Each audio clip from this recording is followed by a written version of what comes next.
What's good, ladies and gentlemen? How y'all doing? This week I want to talk about a game that I just finished on stream. Check it out over on twitch.tv/microwave, shameless plug. But I just finished a game called Remnant 2.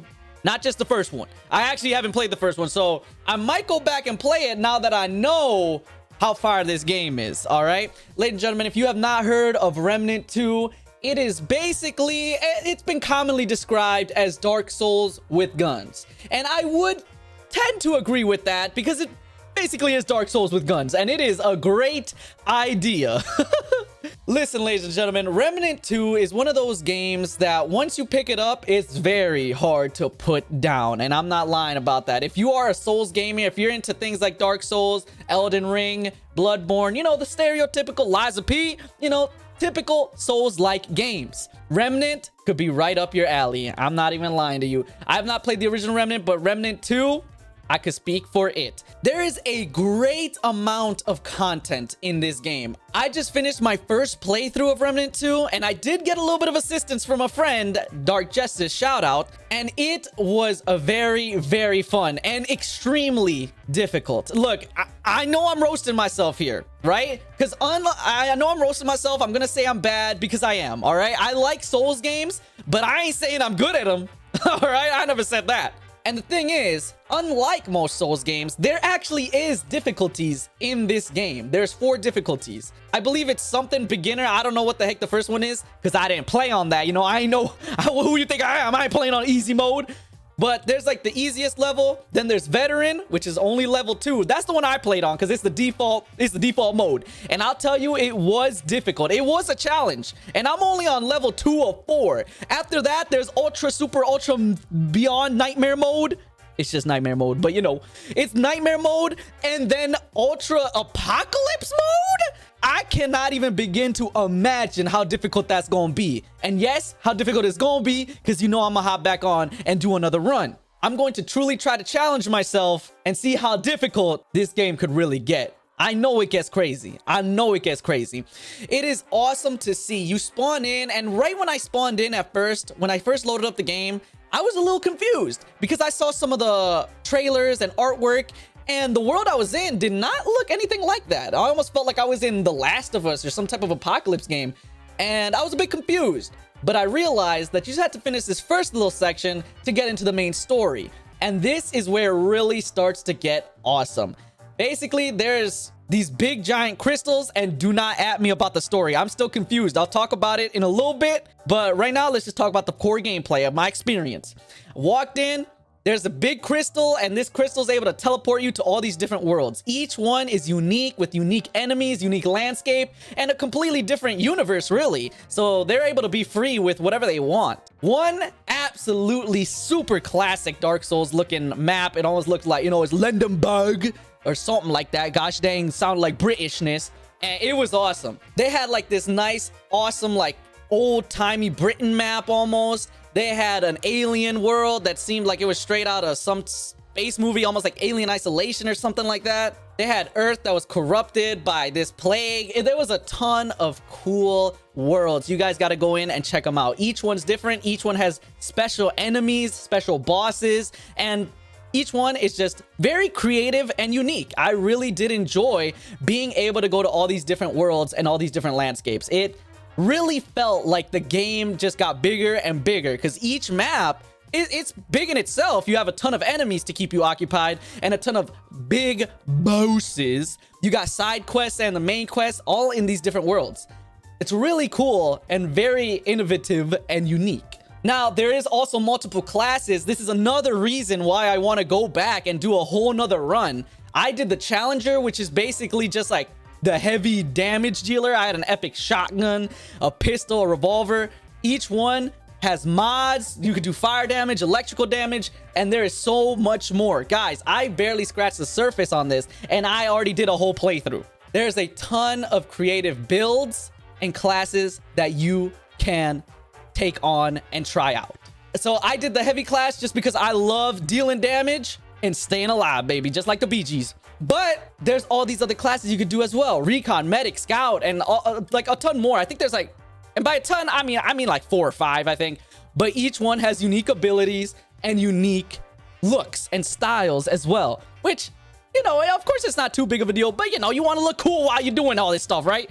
So there's multiple classes and multiple weapons. You could upgrade these weapons, you can mod them out. It's very intricate and unique and just really fun to mess around with. The world is cool, the classes are cool, the gameplay is cool. The amount of enemy variety is awesome as well. You get just hordes and hordes of enemies coming at you. And all of this just to get to a boss that is very insane to fight, very unique, and very just...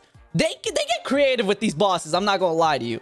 Some of them are very tough, and don't even get me started on that final boss. I didn't even realize it was the final boss until I realized, oh my goodness, this is such a hard boss fight. And like I said, I'm only on level 2 of 4.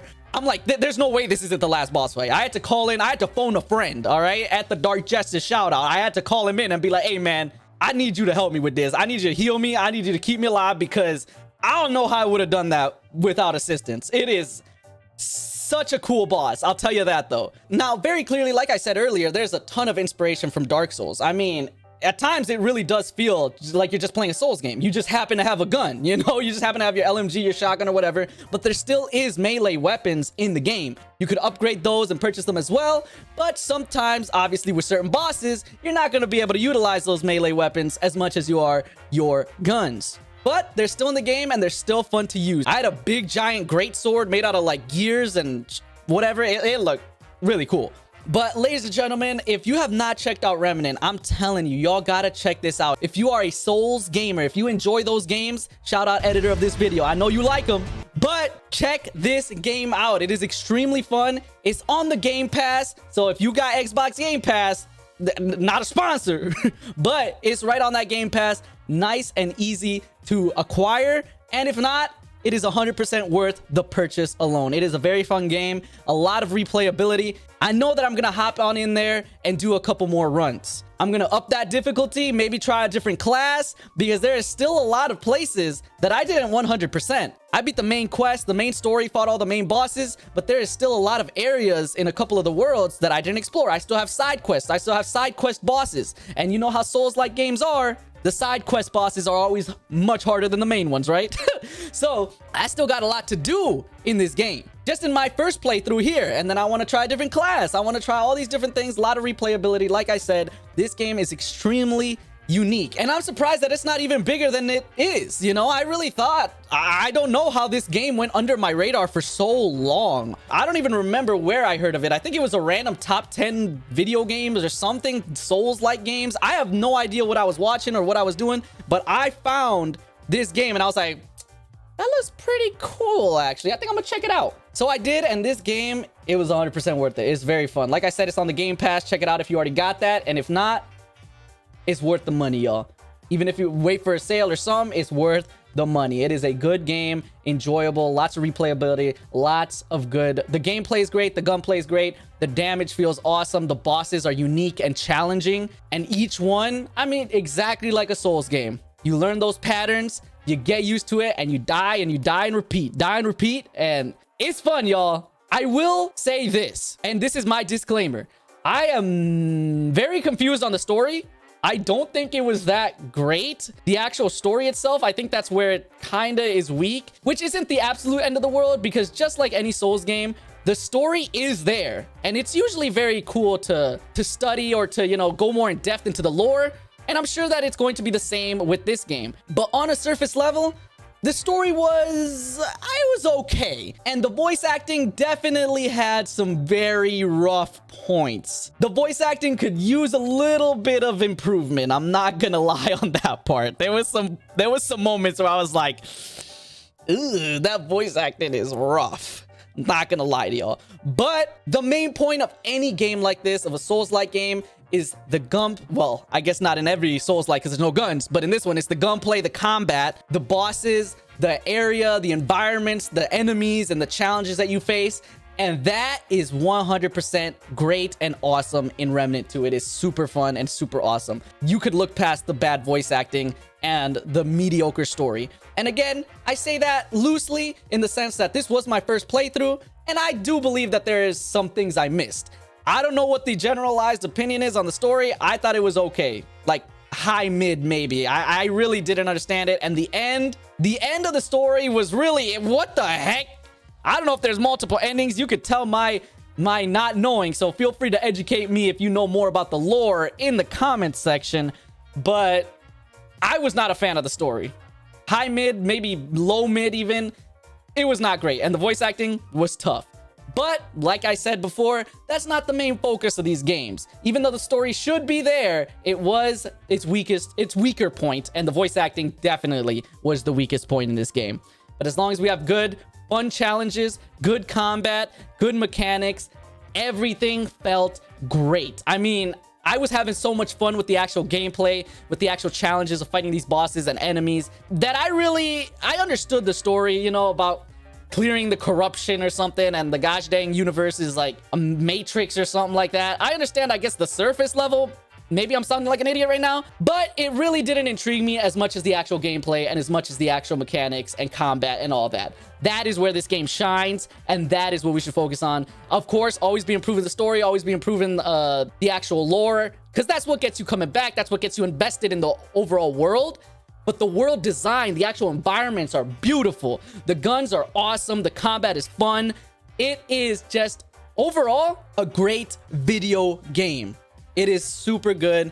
Check it out, y'all. If you are a fan of Souls-like games, check out Remnant 2. There is so much to do, so much variety and everything. I know I've said that like 50 times now, but I mean it, y'all. Go ahead and check out Remnant 2. It's fun. That's all I gotta say.